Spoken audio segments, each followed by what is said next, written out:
Pernah dengar tuan-tuan? Tinatul khabar. Tak pernah kan? Bukan kita je tak pernah ni. Sahabat pun tak pernah. Sahabat bila kali pertama Rasulullah sebut, mana-mana yang minum arak, aku janji. Allah sebut. Aku janji mereka ini akan diberi minum tinatul khabar.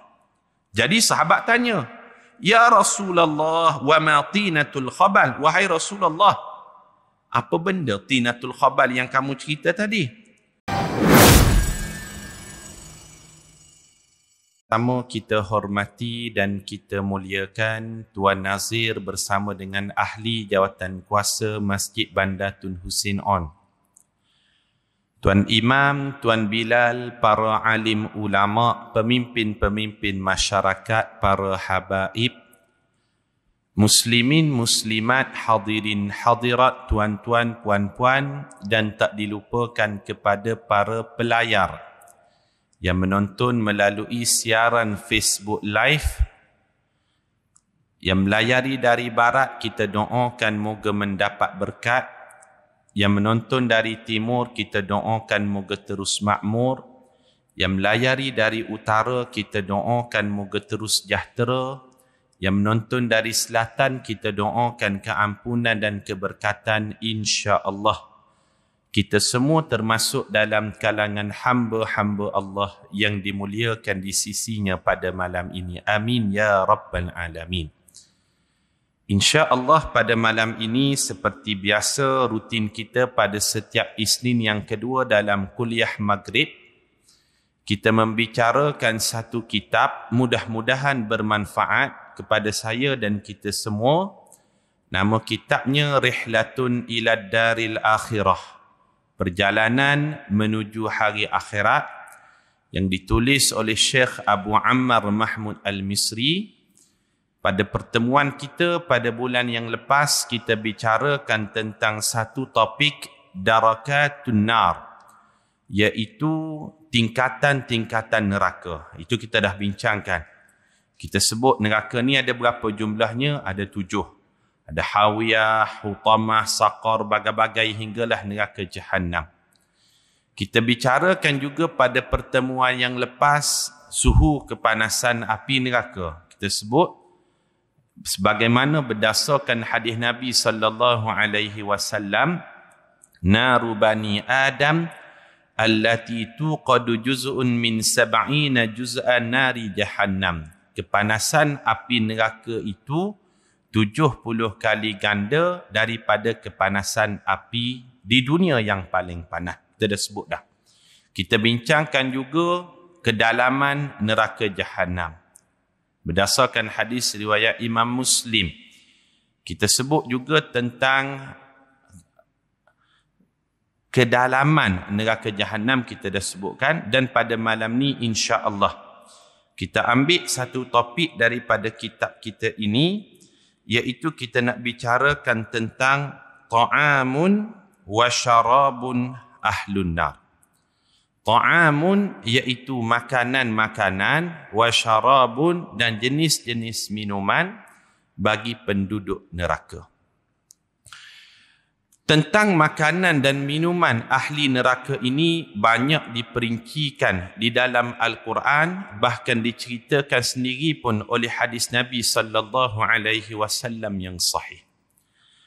Antaranya hadis yang signifikan tentang tajuk yang kita nak bicarakan pada malam ini tentang makanan dan minuman ahli neraka. Ada satu hadis yang diriwayatkan oleh Imam At-Tirmizi di dalam kitab Sunan At-Tirmizi. Hadis ini sahih menurut para ulama hadis. Antara yang menilainya sahih adalah Imam Al-Munziri rahimahullahu ta'ala. Imam At-Tirmizi membawakan hadis ini dan diletakkan di dalam satu bab di dalam kitab sunannya, babun ma jaa fi sifati ta'ami ahli nar. Bab dalam menceritakan ciri-ciri makanan ahli neraka. Imam At-Tirmizi membawakan satu hadis daripada sahabat Nabi yang bernama Abu Darda radhiyallahu anhu.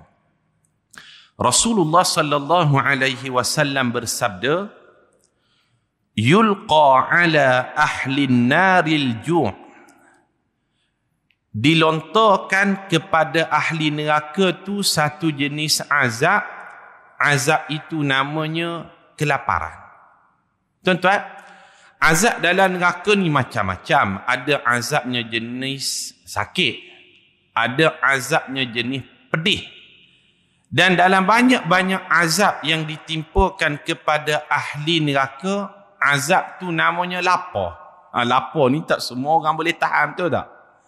Salah satu azab kepada ahli neraka ni al-ju'. Azab tu namanya kelaparan. Ini Rasulullah sallallahu alaihi wasallam cerita. Yulqa ala ahli naril ju'. Dilontarkan kepada ahli neraka satu jenis azab. Azab itu namanya kelaparan. Ini sahih riwayat Imam At-Tirmizi. Kemudian kata Nabi sallallahu alaihi wasallam, fayadilu ma hum fihi minal azab. Dan kelaparan bagi setiap ahli neraka tu berdasarkan kepada dosa-dosa yang dia buat. Maknanya, kalau makin banyak dosa, makin lapar dia. Kalau sikit je dosa dia, dia transit sekejap je dalam neraka, lapar dia tu sekejap. Maknanya makin banyak dosa, makin banyak salah, maka lapar dia tu makin besar, makin lama dan makin tinggi. Itu Rasulullah sallallahu alaihi wasallam ceritakan. Daripada Abu Darda radhiyallahu anhu, Rasulullah sallallahu alaihi wasallam ceritakan, yulqa ala ahli naril ju', dilontarkan salah satu azab kepada ahli neraka itu, azabnya bernama jenis lapar, kelaparan, fayu'dalu ma hum fihi minal azab. Dan lapar tu bergantung kepada dosa yang dilakukan oleh ahli neraka. Kemudian kata Nabi sallallahu alaihi wasallam, fayastaghithun. Bila ahli neraka tu lapar, maka dia akan minta makanan dengan Allah. Wahai Allah, lapar sangat, tak tahan dah ni. Fayughathuna bi ta'amin. Maka oleh kerana dia merayu-rayu minta makanan tadi, maka Allah Ta'ala datangkan kepadanya bita'amin, satu jenis makanan yang mana sifat makanan itu la yusminu wa la yughni min ju'. Ini ayat Al-Quran ni. Kita baca dalam surah Al-Ghashiyah kan, hal ataka hadisul Ghashiyah. Kemudian pada ayat yang ke-6 tu kita akan jumpa la yusminu wa la yughni min ju'. Jenis makanan yang didatangkan kepada ahli neraka jenisnya la yusmin. La yusmin ni maksudnya tak menggemukkan. Kalau orang jumpa kita, Ustaz entas sami, Ustaz awak sekarang ni gemuk lah. Sebab makan banyak contohnya kan. Tapi makanan kepada ahli neraka ni Rasulullah sallallahu alaihi wasallam sebut la yusmin. Makanan ni tidak jenis menggemukkan ahli neraka, wala yughni min ju', dan dia tidak menghilangkan ahli neraka tadi kelaparan. Itu ciri dia. Fayastaghithuna bit-ta'am. Maka dia minta lagi, wahai Allah, lapar ni, lapar sungguh ni. Kemudian fayughathuna bita'amin dhu ghussah. Kemudian Allah Ta'ala datangkan makanan kepada ahli neraka itu, satu jenis makanan namanya dhu ghussah, iaitu makanan yang berduri. Makanan yang berduri, ciri dia. Fayudhkaruna annahum kanu yujizuna al-ghasasu fid dunya. Bila makan yang pertama tadi tak mengenyangkan ahli neraka, yang kedua pula makanan-makanan berduri yang menyebabkan terlekat di halkum, maka ahli neraka ni kata Nabi sallallahu alaihi wasallam, dia teringat kalau dulu di dunia ada makanan yang lekat, dia akan minta air. Betul tak? Wahai Allah, ni terlekat makanan ni, nak air pula. Maka mereka bila dia minta makanan kepada Allah Subhanahu wa taala, diberikan makanan. Bila minta air, diberikan minuman. Minuman itu bisyarabi fayurfa'u ilaihi alhamim bikalali bil hadid. didatangkan makanan kepada ahli neraka tadi, kemudian didatangkan minuman kepada ahli neraka, minuman itu namanya Al-Hamim. Al-Hamim ini merupakan jenis minuman tembaga yang dicairkan, suhunya mendidih. Kita dengar pun gerung dah. Bikalabib. Minuman tu pula didatangkan bikalabib. Bikalabib ni kalau bahasa Arab nak bagi mudah faham, muncung-muncung yang tajam macam mata kain. Minuman kepada ahli neraka, minuman tu diletakkan di mata kain. Bila dia minum, panah tu satu terlekat pula di mulut dia. Hadis ini sahih. Fa idza dannat minhum wujuhuhum, bila didekatkan minuman tersebut ke muka ahli neraka, syawwat wujuhuhum. Syawwat ni roster. Masywi, ayam masywi. Ayam masywi ni ayam bakar. Bila didekatkan minuman tadi, syawwat wujuhuhum, menyebabkan wajah ahli neraka itu terbakar.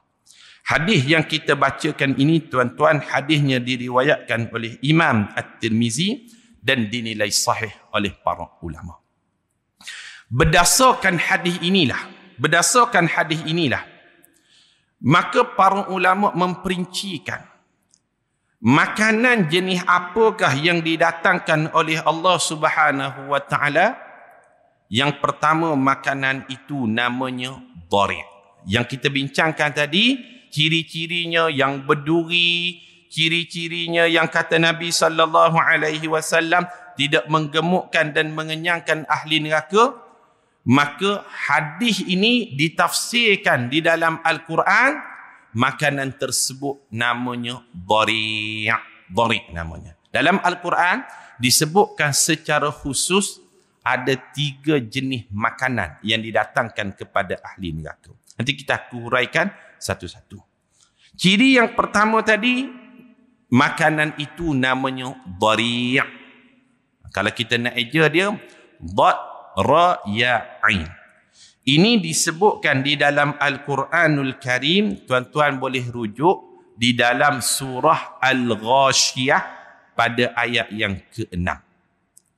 Hal ataka hadithul ghashiyah, wujuhun yawma idhin khashi'ah, amilatun nasibah, tasla naran hamiyah, tusqa min ainin aniyah. Ayat yang ke-6, laisa lahum ta'amun illa min dhari'. Tidak ada makanan kepada ahli neraka melainkan makanan itu namanya dhari'. Ayat yang ke-7, Allah perincikan dhari' itu macam mana. La yusminu wa la yughni min ju'. Dhari' itu sifatnya tak menggemukkan ahli neraka dan tidak akan menghilangkan lapar ahli neraka. Tuan-tuan, surah Al-Ghashiyah, kebiasaannya Nabi sallallahu alaihi wasallam dia bacakan pada 3 solat yang utama yang menghimpunkan ramai umat manusia. Rasulullah sallallahu alaihi wasallam menjadi sunnahnya, Rasulullah buat. Rasulullah akan baca surah Al-Ghashiyah ni pada 3 solat utama. Yang pertama, solat Jumaat. Sebab apa solat Jumaat? Solat Jumaat merupakan perhimpunan mingguan umat Islam. Biasanya dalam solat Jumaat, rakaat pertama Rasulullah sallallahu alaihi wasallam baca surah Al-A'la. Surah Al-A'la ni, Sabbihisma rabbikal a'la, menceritakan tentang akidah. Pada Sabbihisma rabbikal a'la, sucikan nama Tuhanmu yang maha tinggi. Rakaat kedua, pada salat Jumaat, Rasulullah akan baca surah Al-Ghashiyah. Apa sebab? Kerana surah Al-Ghashiyah pada 7 ayat yang pertama menceritakan tentang azab neraka. Pada ayat yang seterusnya, bermula ayat yang ke-8, menceritakan tentang nikmat syurga. Maka oleh kerana ramai orang, Rasulullah ambil kesempatan mengingatkan tentang syurga dan neraka ini pada perhimpunan mingguan, dibacalah dalam solat Jumaat. Kalau tuan-tuan, kita biasa pergi melaksanakan umrah di Masjidil Haram ataupun Masjid Nabawi, biasanya imam-imam akan membacakan dua surah ini untuk mengikuti sunnah. Tapi di Malaysia tak boleh buat macam ni. Orang akan komplain. Ini true story ni. True story. Kalau kita baca surah Al-A'la rakaat pertama, Al-Ghashiyah rakaat kedua, terus dapat WhatsApp lepas solat. Ustaz ni sedar tak? Kami ni nak hantar anak sekolah lepas ni. Baca surah Al-Aziz sudahlah. Ini betul tuan-tuan. Anda pernah dapat mesej demikian. Tapi bila kita baca surah pendek sangat, ada pula jemaah veteran yang anak-anak dia dah tak ada nak hantar sekolah, mesej kita pula, Ustaz, pendek sangat surah hari ni, kul huwallah je solat Jumaat. Bacalah panjang sikit. Maknanya tak habis kalau nak ikut mulut orang. Sebab itu tuan-tuan, Al-Ghashiyah dia menceritakan tentang neraka dan syurga. Yang kedua, Rasulullah dia akan baca surah Al-Ghashiyah ni pada solat Hari Raya Idul Fitri. Yang ketiga pada solat Hari Raya Idul Adha. Sebab apa? Sebab ini merupakan perhimpunan tahunan umat Islam. Perhimpunan tahunan. Ramai datang, maka salah satu mesej penting yang nak disampaikan, mesejnya berkenaan dengan syurga dan neraka yang terkandung pada surah Al-Ghashiyah. Maka jenis makanan yang pertama yang disebutkan di dalam Al-Quran yang diberikan kepada ahli neraka namanya dharik. Kalau kita rujuklah dalam kitab yang lain, antaranya Tafsir Al-Munir yang ditulis oleh Syekh Wahbah Az-Zuhaili. Anda rujuk dalam Tafsir Al-Munir pada surah Al-Ghashiyah, Syekh Wahbah Az-Zuhaili mencirikan makanan yang bernama dharik ini, dia ada 5 cirinya. Ada 5 ciri makanan yang bernama dharik. Dharik makanannya jenis duri yang kering. Duri yang kering. Kita dengar pun rasa takut dah. Rasa geri dah. Makan duri kering macam mana? Tapi inilah hakikat yang Allah ceritakan yang akan ditelan oleh ahli neraka. Yang kedua, ciri dharik, rasanya pahit. Rasanya pahit. Ini yang kedua. Yang ketiga, ciri dharik tidak mengenyangkan ahli neraka. Ini disebutkan secara jelas dalam Al-Quran tadi. La yusmin wa la yughni min ju'. Dia tak mengenyangkan dan tak menggemukkan ahli neraka. Yang keempat, ciri dharik, apabila dimakan akan rasa sakit yang amat sangat kepada pemakannya. Ini yang keempat. Dan yang kelima, ciri dharik, ia beracun. Dia beracun.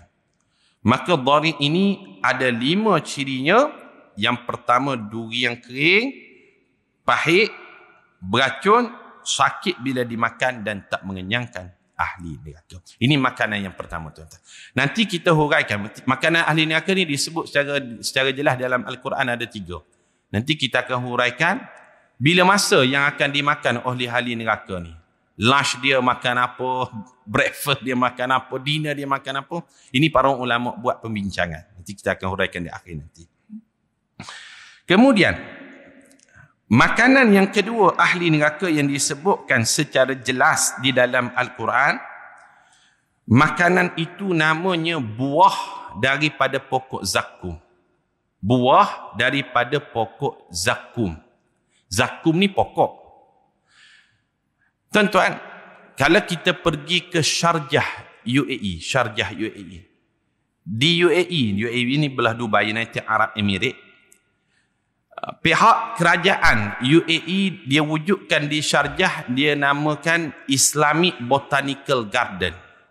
Islamic Botanical Garden. Ada lebih daripada 100 pokok yang disebut namanya di dalam Al-Quran ditanam di Islamic Botanical Garden. Melainkan 2 pokok je. Walaupun disebut dalam Al-Quran dan hadis, 2 pokok ni tak ditanam di Islamic Botanical Garden. Apa 2 pokok tersebut? Pokok zakum, ada tak dalam Al-Quran pokok zakum? Ada. Pokok lain semua ada ditanam di Islamic Botanical Garden. Bawangnya, selasihnya, semua ada.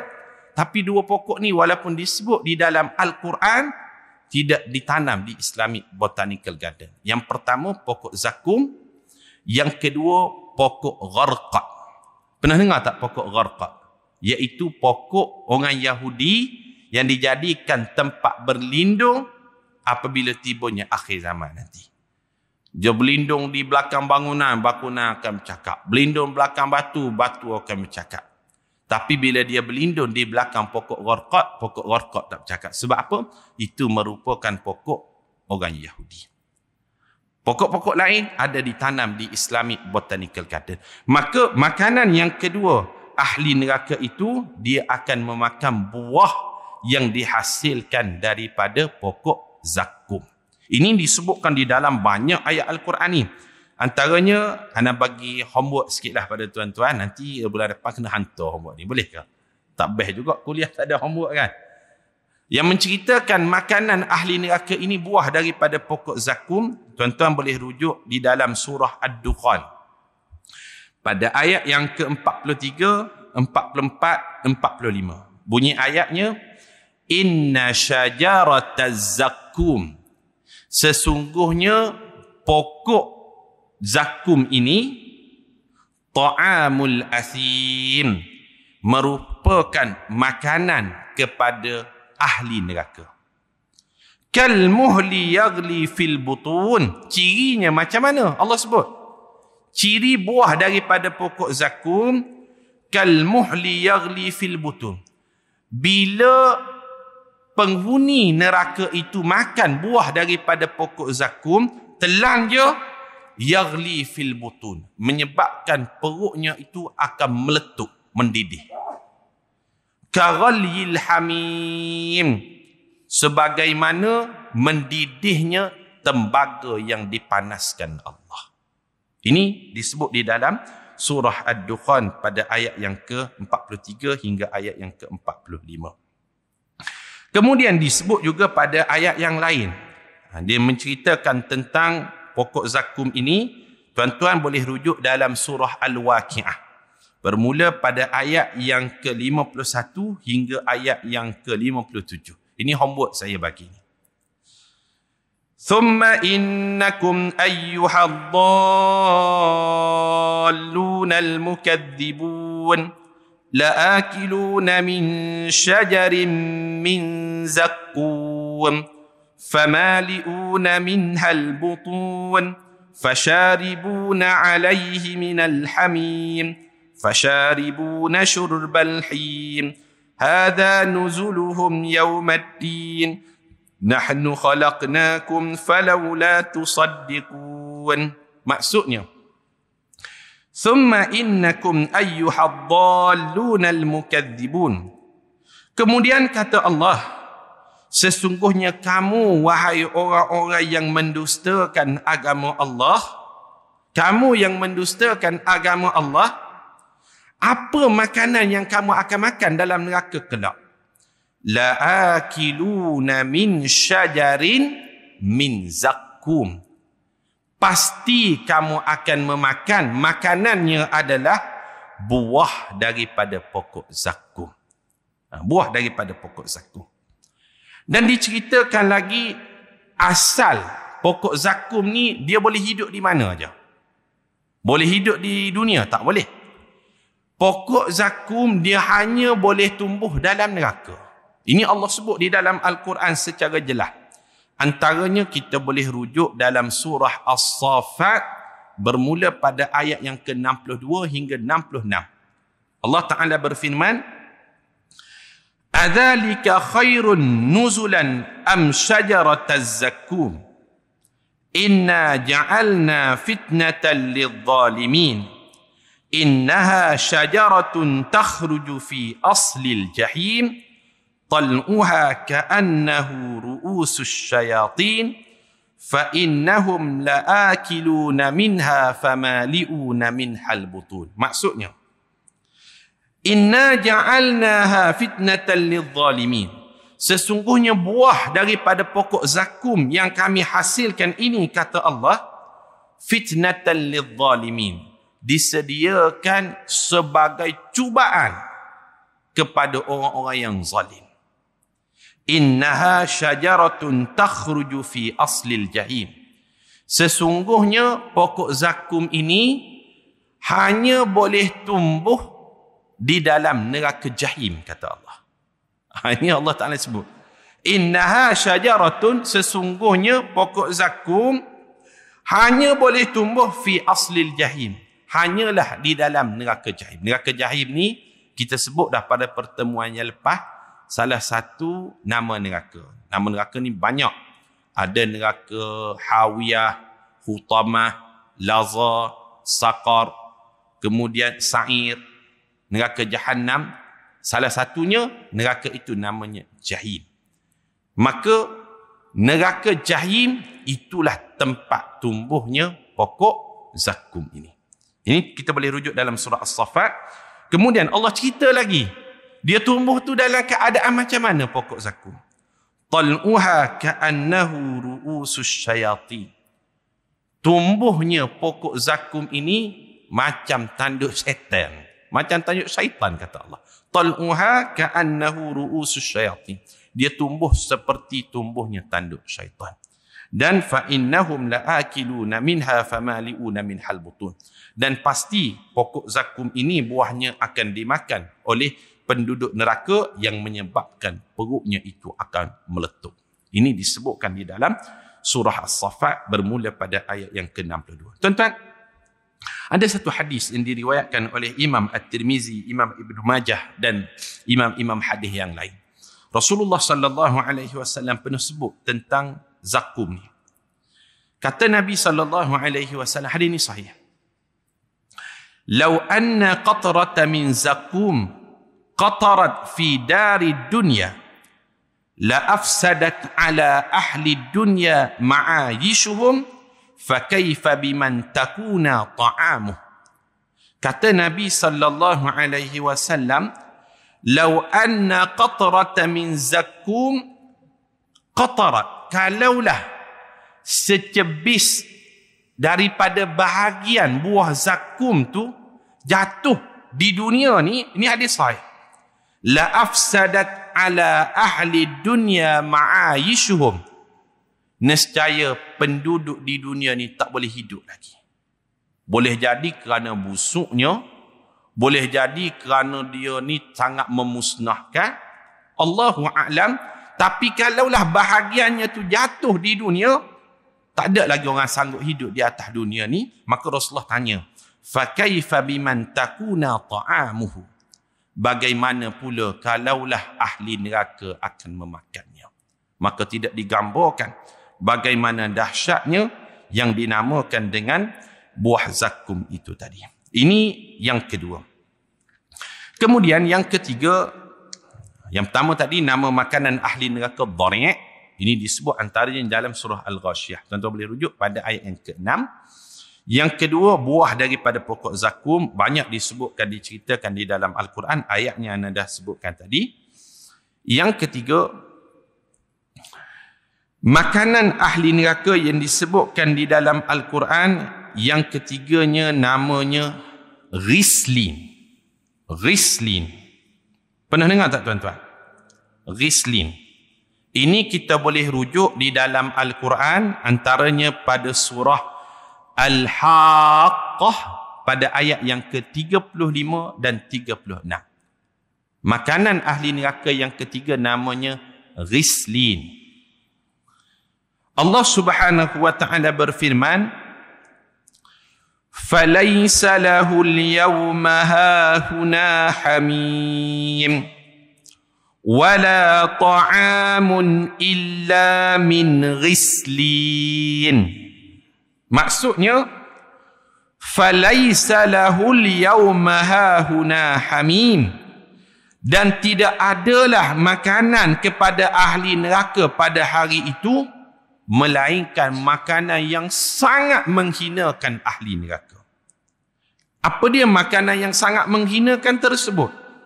Wala ta'amun illa min ghislin, dan tidaklah ada makanan yang lebih menghinakan melainkan nama makanan itu adalah ghislin.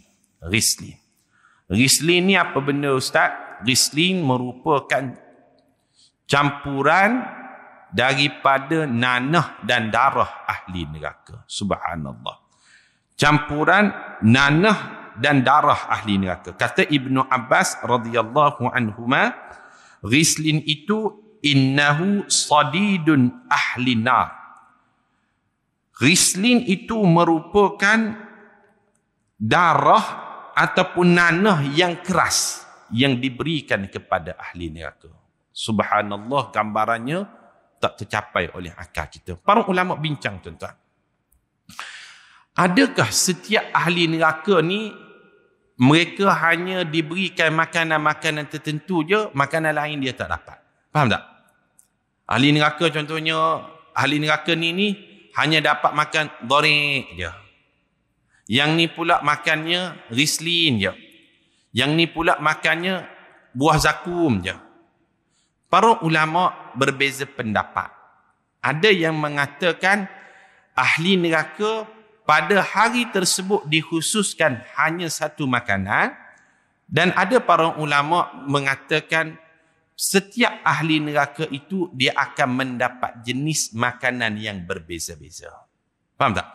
Dan kedua-dua pendapat ini tidak menyalahi nas-nas Al-Quran.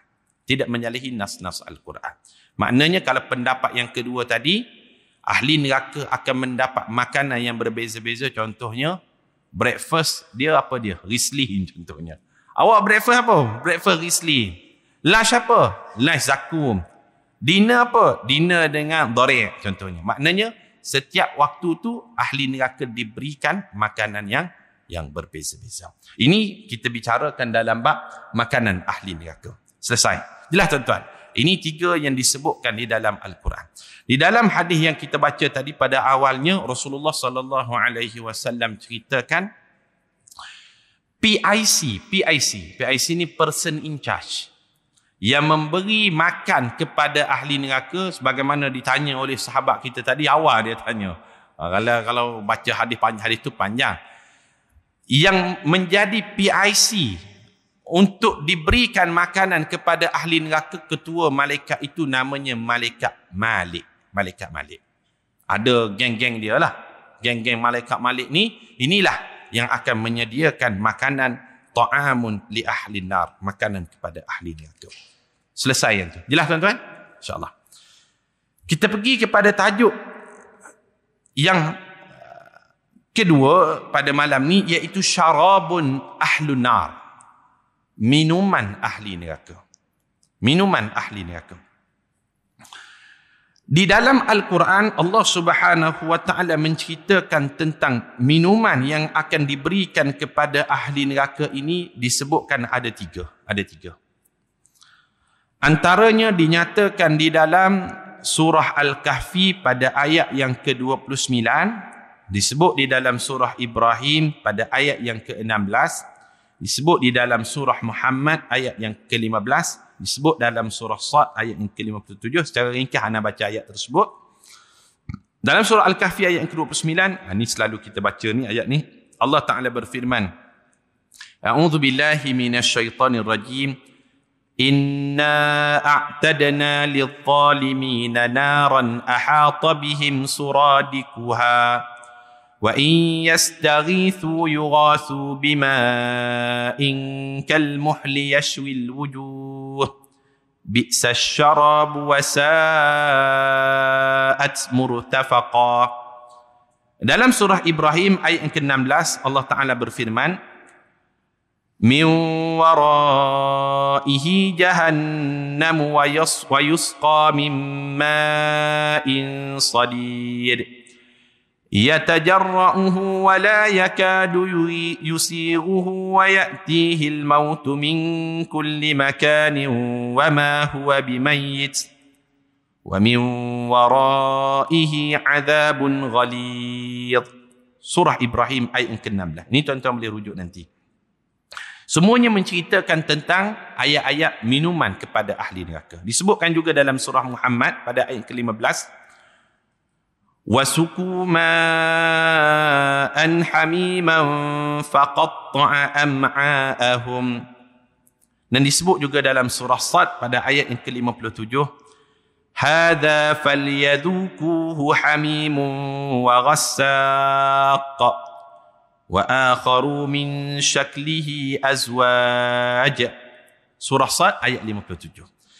Jadi tuan-tuan, yang pertama, minuman kepada ahli neraka yang disebutkan berdasarkan nas yang kita baca pada awal tadi, minuman itu namanya Al-Hamim. Al-Hamim. Pernah dengar tak ayat Al-Quran yang Allah sebut Al-Hamim? Kaghalyil hamim.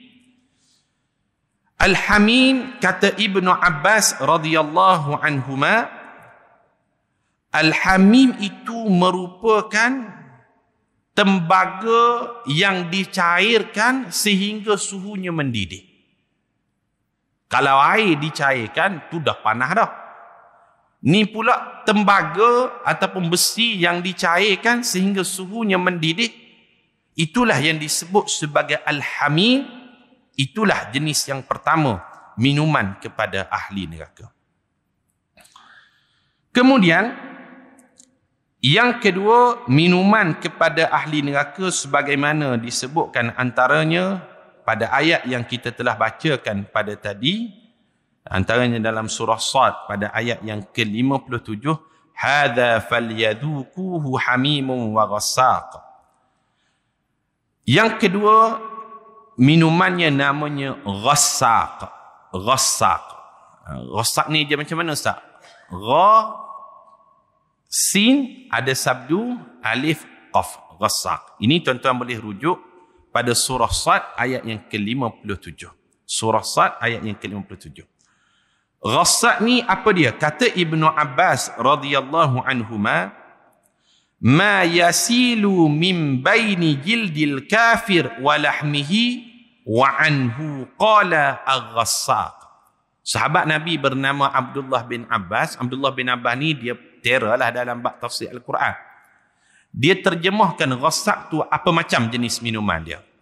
Ghassaq, cairan yang keluar daripada kulit manusia. Kalau kita istilah sekarang ni, peluh lah. Peluh itulah merupakan minuman kepada ahli neraka. Ini yang kedua. Namanya ghassaq. Tuan-tuan boleh rujuk nanti bila kita balik rumah, buka pada surah Sad pada ayat yang ke-57. Kemudian yang ketiga, ataupun minuman, makanan kita dah bahaskan tadi. Yang ketiga, minuman kepada ahli neraka. Ini disebutkan di dalam surah Ibrahim pada ayat yang ke-16. Yang ketiga ni disebut dalam surah Ibrahim ayat yang ke-16. Allah Subhanahu wa taala berfirman, min waraihi jahannam wa yusqa min ma'in sadid. Yang ketiga namanya sadid, as-sadid. Ejaannya sad dal ya dal, sadid. Wa yusqa min ma'in sadiq. Dan ahli neraka itu diberi minum daripada minuman sadid. Kata tabi'in bernama Mujahid. Imam Mujahid sebut as-sadid itu yakni al-qih wad-dam. Ia merupakan campuran nanah dan darah yang dicairkan. Ini kata Imam Mujahid. Rasulullah sallallahu alaihi wasallam sebut antaranya di dalam hadis yang diriwayatkan oleh Imam Muslim. Hadis ini sahih, riwayat daripada Jabir bin Abdullah. Rasul sebut, inna 'alallahi ahdan liman syaribal muskarat la yusqihi min tinatil khabal. Rasulullah sebut, Allah berjanji akan memberi minum kepada peminum khamar. Orang yang minum arak ni, mereka akan diberi minum di hari akhirat kelak satu minuman namanya tinatul khabal. Pernah dengar tuan-tuan? Tinatul khabal. Tak pernah kan? Bukan kita je tak pernah ni. Sahabat pun tak pernah. Sahabat bila kali pertama Rasulullah sebut, mana-mana yang minum arak, aku janji. Allah sebut, aku janji mereka ini akan diberi minum tinatul khabal. Jadi sahabat tanya, "Ya Rasulullah, wa ma tinatul khabal?" Wahai Rasulullah, apa benda tinatul khabal yang kamu cerita tadi? Kemudian kata Nabi sallallahu alaihi wasallam, "Araqun ahlun nar." Ia merupakan peluh yang dihimpunkan kepada ahli neraka. Minuman itulah yang diberikan kepada peminum khamar. Ini salah satu kesalahan yang menyebabkan seseorang itu akan diberi minum, namanya as-sadid. Tuan-tuan, kita berdoa kepada Allah Subhanahu wa taala. Salah satu doa yang diajarkan di dalam Al-Quran, kita katakan, Rabbana la tu'akhidna in nasina aw akhtana. Kita tak ada dalam kalangan kita yang boleh mengakui kita tak pernah buat silap. Banyak salah silap kita. Tapi kita doa, Rabbana la tu'akhidna. Wahai Allah, salah silap kami itu, kamu jangan ambil kira. La tu'akhidna, jangan buat kira, wahai Allah. Sekiranya innasina, sekiranya kami ni pernah terlupa. Aw akhtana, sekiranya kami tersalah di dalam melakukan dosa tadi. Kerana bila kita dengar nas-nas ataupun dalil-dalil daripada hadis Nabi sallallahu alaihi wasallam, nescaya kita manusia tak akan mampu menahan betapa dahsyatnya siksaan daripada neraka tersebut. Moga-moga tajuk yang kita bincangkan pada malam ini daripada kitab Rihlatun ila Daril Akhirah, kita bicarakan tentang tajuk Ta'amun Ahlun Nar dan wasyarabun ahlun nar, makanan dan minuman ahli neraka, memberi pengajaran kepada kita insya-Allah agar kita sentiasa bertaubat kepadanya. Aqulu qawli hadza wa astaghfirullahal azim li wa lakum. Assalamualaikum warahmatullahi wabarakatuh.